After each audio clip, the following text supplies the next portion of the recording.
Welcome to NHL Quick Hits. I'm David Crosby here with Steele Roden, and we are officially more than 1/3 of the way through the NHL's regular season and fantasy hockey seasons, which means most leagues have 12 weeks left until their fantasy league playoffs.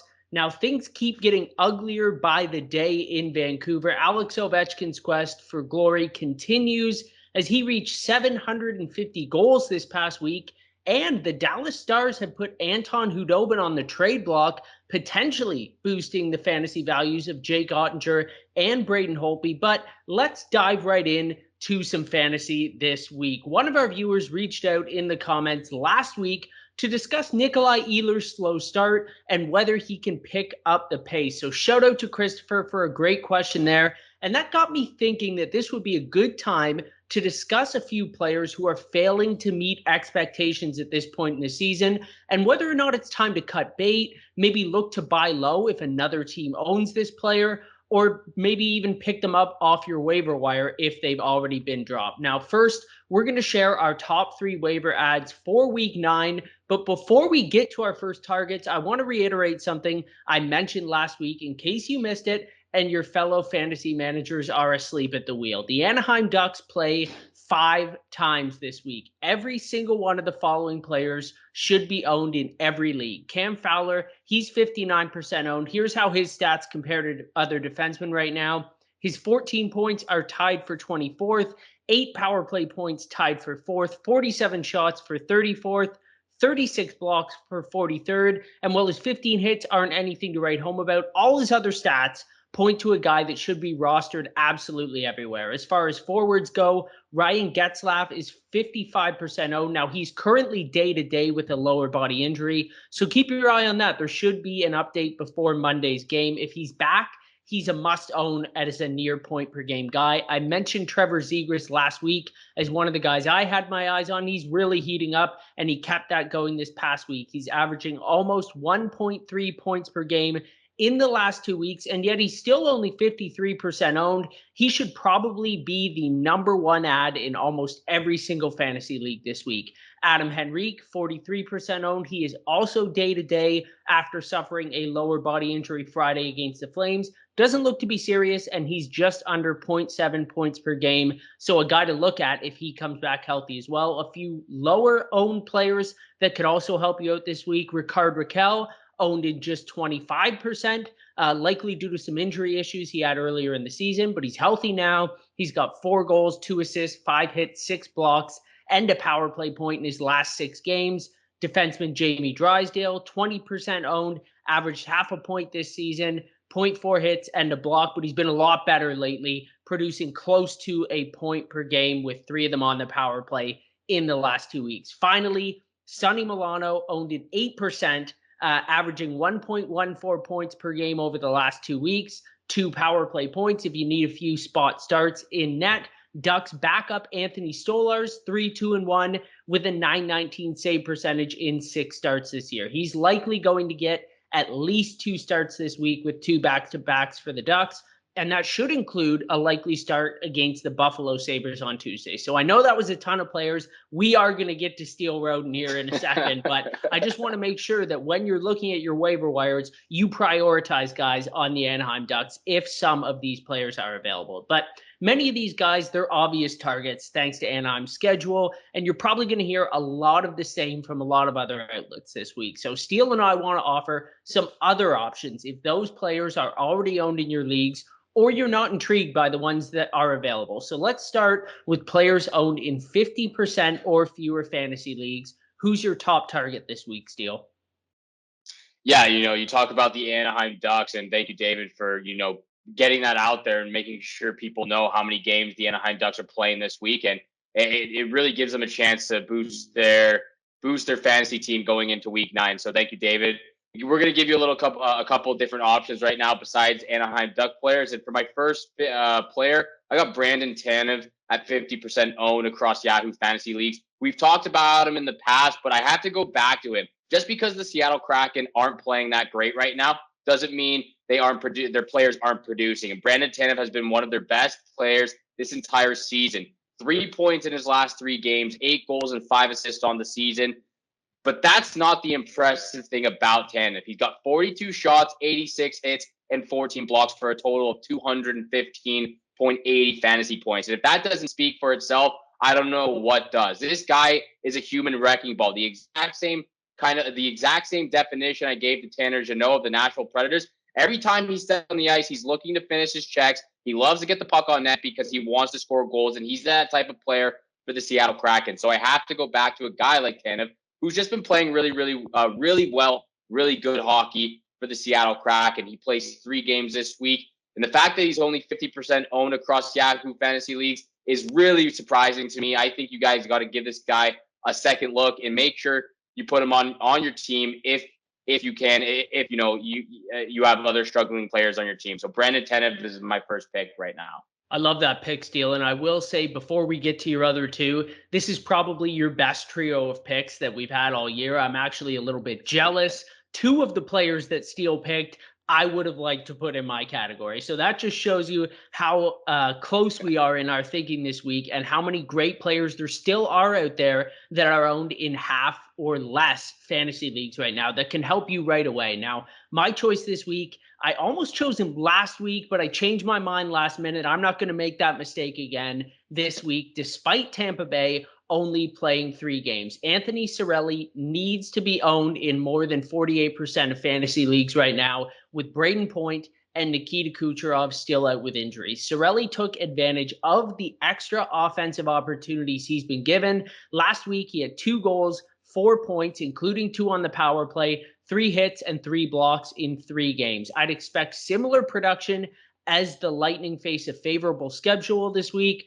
They're on a Canadian road trip. They face Montreal, Toronto, and Ottawa with no back-to-back, so they should be plenty rested. Cirelli should get a ton of ice time and a ton of opportunities on the offensive end. On to players owned in 30% of fantasy leagues or less. And folks, pay attention to this one. This is my favorite one of the week. Steele, who you got? Yeah, for players owned under 30% across Yahoo leagues, this is a guy that I picked up last week, and it's Ryan Johansson of the Nashville Predators. He's owned at 26% across Yahoo leagues, and I love the way he's played so far this season. He hasn't been able to find the back of the net recently, but he's got 5 assists in his last 5 games. So he's finding his teammates out in the offensive zone and on offensive pressure. So he's finding his teammates. He's getting those points. He's got 6 goals, 13 assists on the season so far for 19 points. He doesn't bring a lot in those other categories like we talked about, or when I talked about like Brandon Tanev for shots and blocks and hits.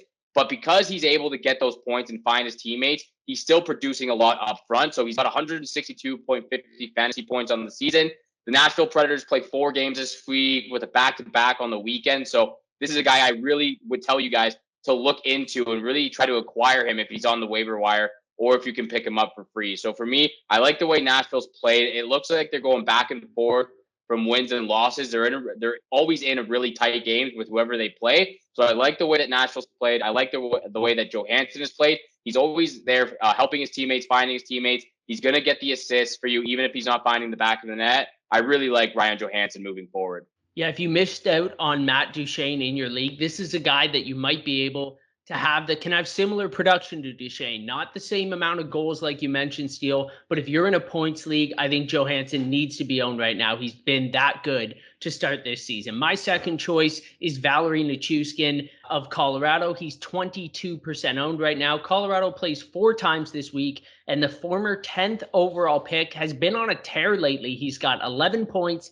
19 hits, and 5 blocks in 12 games this season. And he's averaging a career high 17:31 time on ice this year, 3.5 minutes more than he did in his last 2 years with the Avs. So that just shows you the trust that coaching staff has in him. Of course, everybody's aware how many injuries the Avalanche have been dealing with. And this is somebody that Colorado has been turning to, just like Nazem Kadri went on that crazy run with those points he had for a few weeks. I think that Nichushkin is also a guy who's shown that he should have a prominent role in the top 6, and he's taking advantage of it right now. He's on Colorado's second line and second power play, and since returning from injury on November 11th, he has a point in 8 of 11 games with 2 multi-point outings. So lastly, Steele, players that should be available in almost every single fantasy league this week, owned in 15% or less, who are you targeting in week 9?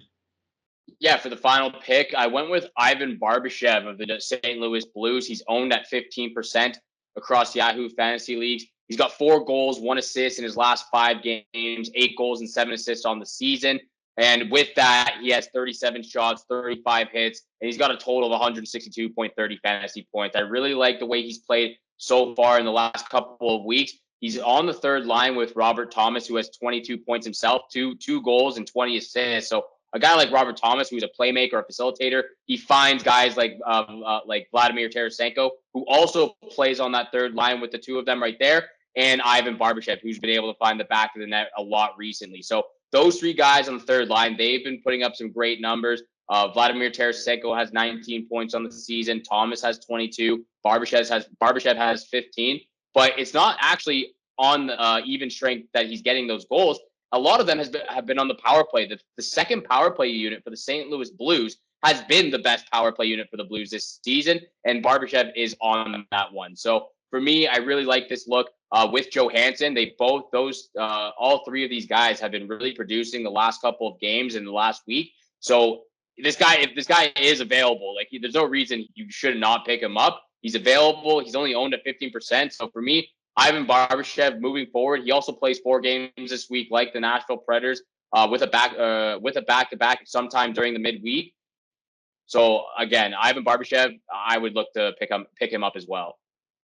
Couple more things I love about Barbashev. He's probably, I can't imagine there's more than 1% of players in Yahoo that have 3 positional designations right now. So if you have a large bench, you got a guy like Barbashev that can play both wings or center. You can basically slot him any single place in your lineup if you have an availability. That's a huge advantage for him as well. And I was looking at St. Louis's lineup today, and I was kind of surprised Barbashev was putting up that production on the third line, but that's not a third line. That's like a first line, at worst, a second line. Like St. Louis, the wealth of riches they have on offense, like their top 9 is incredibly stacked top to bottom. I don't usually love teams like your Minnesota Wild, Steele, that kind of split up their most talented players and have 1 or 2 of their best guys on all 3 top lines, but they do it really well, and St. Louis does it really well too. So don't let the fact that this guy's on the third line scare you away, because he is super productive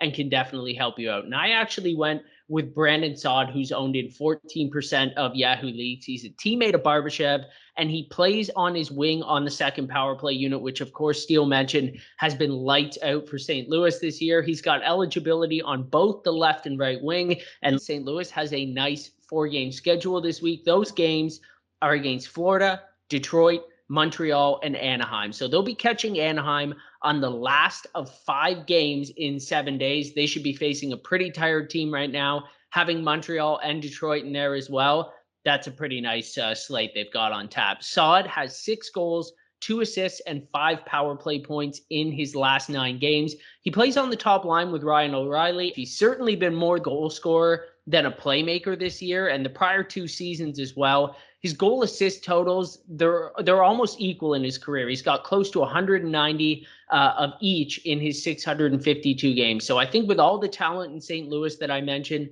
I expect his assist totals to go up as the year goes on, even if his scoring does regress to the mean a little bit. I think he's got about an 18% shooting percentage. So it probably won't stay that high, but maybe in the 12 to 15% range is pretty good for a talented guy like Saad. Moving on to this week's segment, I'm going to bring up a few players who are having disappointing seasons compared to expectations this year, and we'll decide whether to hold on or to drop this player based on their outlook for the rest of the season. Of course, if you want to drop this guy, if there's any chance you can put him in a trade, a 2-for-1, a 3-for-2, trade him for somebody else who's underperforming, absolutely do that. But these are the type of players that are probably right on the line, with the exception of the last one, but we'll get to that in a minute. I planned on starting with Blake Wheeler here today, but he's got 5 points in his last 3 games. So that just kind of shows you sometimes it's a small sample. A guy is really quiet, and then all of a sudden he'll blow up and sort of catch up to where you expect him to be. So despite having only 10 points in 18 games, somehow Blake Wheeler doesn't have a goal this year. This is a guy who had 15 goals in 50 games last year, and he had 20 or more goals in 7 straight seasons before that. So there's no way he's going to continue to struggle this much to put the puck in the net. He's got a career 10.7 shooting percentage. He'd normally have around 4 goals by this point with the number of shots he's got. So he's the type of player that you don't want to give up on yet, or that maybe you would target in a trade. If you look at somebody, especially goals, year after year, shooting percentage is pretty repeatable. If a guy has 1, 2, no goals, and usually he's around that 20 mark, that's somebody I'd be looking to add. So Steele, let's see what you think of the next 2 players who are both owned in 1/3 of fantasy leagues right now. Anders Lee is having basically the opposite problem of Wheeler. He's got 4 goals and 0 assists in 14 games this year. We probably should have expected Lee to have a bit of a slow start coming off an ACL injury, but definitely not this slow. His ADP was in the 13th round this year, so a lot of managers have probably cut bait pretty early. Can he ever get back to the player that he was, Steele, or is it just time to move on? I think it's time to move on. It's just been a real struggle for Anders Lee and the New York Islanders this season, and it's really surprising to I think a lot of us because they should. I think a lot of us believe that they would have been one of the top teams in that Metropolitan Division. So the fact that they're struggling this bad, it's just really surprising to me. Anders Lee is actually someone that I traded for back in week 1 of fantasy leagues, and I actually dropped him, I believe, in week 3 or week 4 just because he wasn't producing. Like you said, he only has 4 goals. He has 0 assists. He's played 14 out of the 19 games for the Islanders this season. He only has 76.70 fantasy points in Yahoo leagues. It's just really surprising. The Islanders have just not generated any sort of offense. Lee hasn't generated any sort of offense. And you know how much I love Barry Trotz. He's my favorite coach in the NHL. I love the way he's able to bring everyone together and adapt into a system and play with that system. But they're very defense orientated. So the fact that they're not getting any offense, a lot of the games recently have been 1-goal games or close games, but it's just been really, really bad for the Islanders this year. They're on a 10-game losing streak, and in those 10 games, they've been outscored 34-11. It's just very, very surprising, very upsetting to me, because I believe the Islanders would have been one of the best teams and to me, one of the best Stanley Cup favorites to win the Stanley Cup this year. But again, it's just they're not producing, they're not generating any offense, and there can be no blame on their goalies. I think their goalies have played, decently well, but just again, the Islanders are not one of those teams that really are one of the best teams offensively. So for me, I think it would be the right call to drop a guy like Anders Lee. And I'm glad that you mentioned it's not just a Lee problem, it's also an Islanders problem. They're scoring just 1.89 goals per game. That's the second worst mark in the league. And to put that into perspective, they're only one of 2 teams, along with the lowly Arizona Coyotes, averaging less than 2 goals per game. So it isn't just the lack of Lee's points that worry me either. Compared to last season, his average plus minus per game has dropped from 0.41 to minus 2.8 per game. He's got no power play points, and his per game pace for both hits and blocks are down too. So I wouldn't trust Lee for the rest of this season. Maybe this isn't the guy that he's going to be for the rest of his career. With ACL injuries, sometimes you need a whole season to get back to the player that you were, and that might be the case, but I think you're right, Steele. I mean, you dropped him, it sounds like, in week 3, week 4. I think it's time. If you still have him on your roster now, just cut bait, and maybe we'll look to him next season or later on in the year and see if he's able to pick it back up. Next up, a player I thought would be a good late round target in the draft. Just hasn't found his game yet after missing all of last season. In similar fashion to Wheeler, Jonathan Toews has 9 assists and no goals in 23 games. However, he's also averaging a career low 18 minutes and 10 seconds of time on ice. During his prior 2 healthy seasons in 2018-19 and 19-20, when he averaged nearly a point per game, he was averaging 2.7 shots per game. That's all the way down to 1.9 this season. He's still centering the top line and the top power play in Chicago, though, so they're clearly banking on him turning it around. Are you in or out on Toews for the rest of the season, Steele? I'm out on Toews as well. The same thing with Anders Lee. He just hasn't been able to find his game this year. Like you said, 0 goals, 9 assists on the season. 43 shots, but just can't seem to find the back of the net. He actually did score a couple games ago, but that goal got called back because of delayed offside. So unfortunately for him, he wasn't able to get the monkey off his back. But to me, it's just really surprising. The fact that he's playing on the top line, he's playing with Brandon Hagel and Patrick Kane. Patrick Kane has 7 goals and 21 points on the season. Hagel has 7 goals and 10 points on the season. So to me, it's really surprising that those two guys are able to find the back of the net, and Taves is really just not able to find his game right now. Obviously, there was some concern because he missed the entire season last year. Who really knew what we were supposed to expect from him coming back from that illness? To me, I think it would be time to drop him. And again, the same kind of situation with Anders Lee. If he can potentially start to pick it back up later in the year, maybe later in February or early March, maybe we can come back to him. But for now, it's just not worth it. He only has 93.70 fantasy points on the season. So there's a lot of other guys that you can take right now that would help your team. So for me, I gotta drop Jonathan Taves off my team, which I actually did because I drafted him in the 14th round.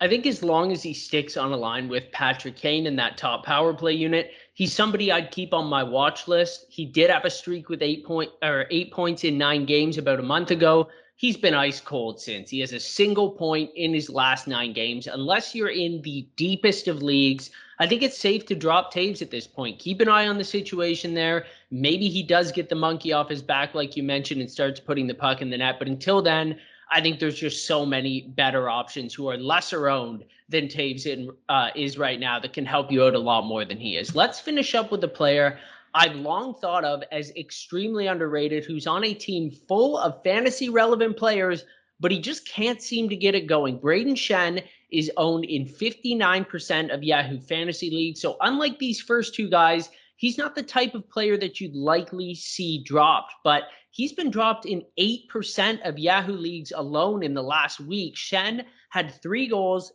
and 3 assists with a +7 rating in his first 8 games this season.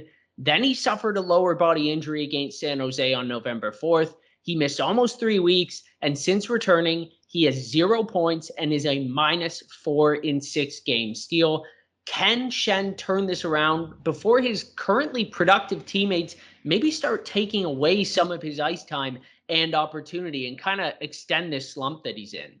Yeah, this is a guy that I would keep and still continue to have faith in. Just because he's not producing doesn't mean he's not producing in other categories that you need someone like Braden Shen to produce in. He's still going to get the blocks, he's still going to get the hits, and he's still going to get the shots. So it's not, it is kind of sad, and it doesn't help the fantasy team when he's not getting those, goals and assists, but he's still producing. His last 2 games, he's got over 5 fantasy points just based off of the hits and the shots that he's put up. So I think this is a guy that you can continue to have faith in, and hopefully he can turn it around real quick. He's going to bounce around from the first and second line. Hopefully that can start to generate something, kind of mixing up the lines that he's on, potentially finding a little bit more better chemistry. Like you said, 3 goals, 6 points on the season. This would probably be the sole guy I would keep out of the 3 that we've talked about that I would keep on my team. And if he's not on my team, even potentially look to pick up, because he is a guy that can turn it around really quickly just based off of the style of game that he plays. But, there's a common thing between the three players that we just talked about, and all of them have dealt with injury. Braden Shen, like you mentioned, he's missed 9 games this season with an upper body injury. Taves missed the entire season last year with the CIRS illness, and Anders Lee was sidelined for 6 months after tearing his ACL back on March 11th. So all 3 of these guys have dealt with some sort of big injury that has affected their game, and we're just seeing that catastrophically right now with how they're playing in today's games. So for me, the only guy that I would look to keep on my team or potentially even pick up would be Braden Shen. He has shown the most upside so far since returning from injury. Other than that, Taves, and as much as I love Taves and Lee, it's just not worth it for my fantasy team to keep them on there. I think that's why it's so important to look at a player's game log, because early in the season, Shem was producing like we would have expected. He's the player that he was for the past 4, 5, 6 years. And then he got hurt, and he hasn't been that guy since. For Taves, it hasn't been there all season. For Lee, it hasn't been there either. So I agree. I think he's more likely to bounce back than the other two. Now, you mentioned his all-around talent. He averaged 0.78 points, 1.8 hits, and 2.2 shots per game, and 15 power play points per year in the 4 full seasons prior to this one with the Blues. So every single one of those are down this season, but he's just 30 years old. I refuse to believe he's done. I'm glad you mentioned that connecting point with all these guys. All of them have dealt with injuries. I think that Schenn is the type of guy that would grind through a nagging injury, even if he's not 100% yet. But in my mind, he's too talented not to turn it around. So I would be picking him up immediately if another team in your league has dropped him already. If you own him and you aren't absolutely desperate for production right now, I would hold on to him as well and expect some better results going forward. That's going to do it for today's episode. Please subscribe to us on YouTube and follow us on social media. As always, leave us any fantasy questions or feedback in the comment section below as well. On behalf of Steele Roden, I'm David Crosby, and thanks for tuning in to NHL Quick Hits.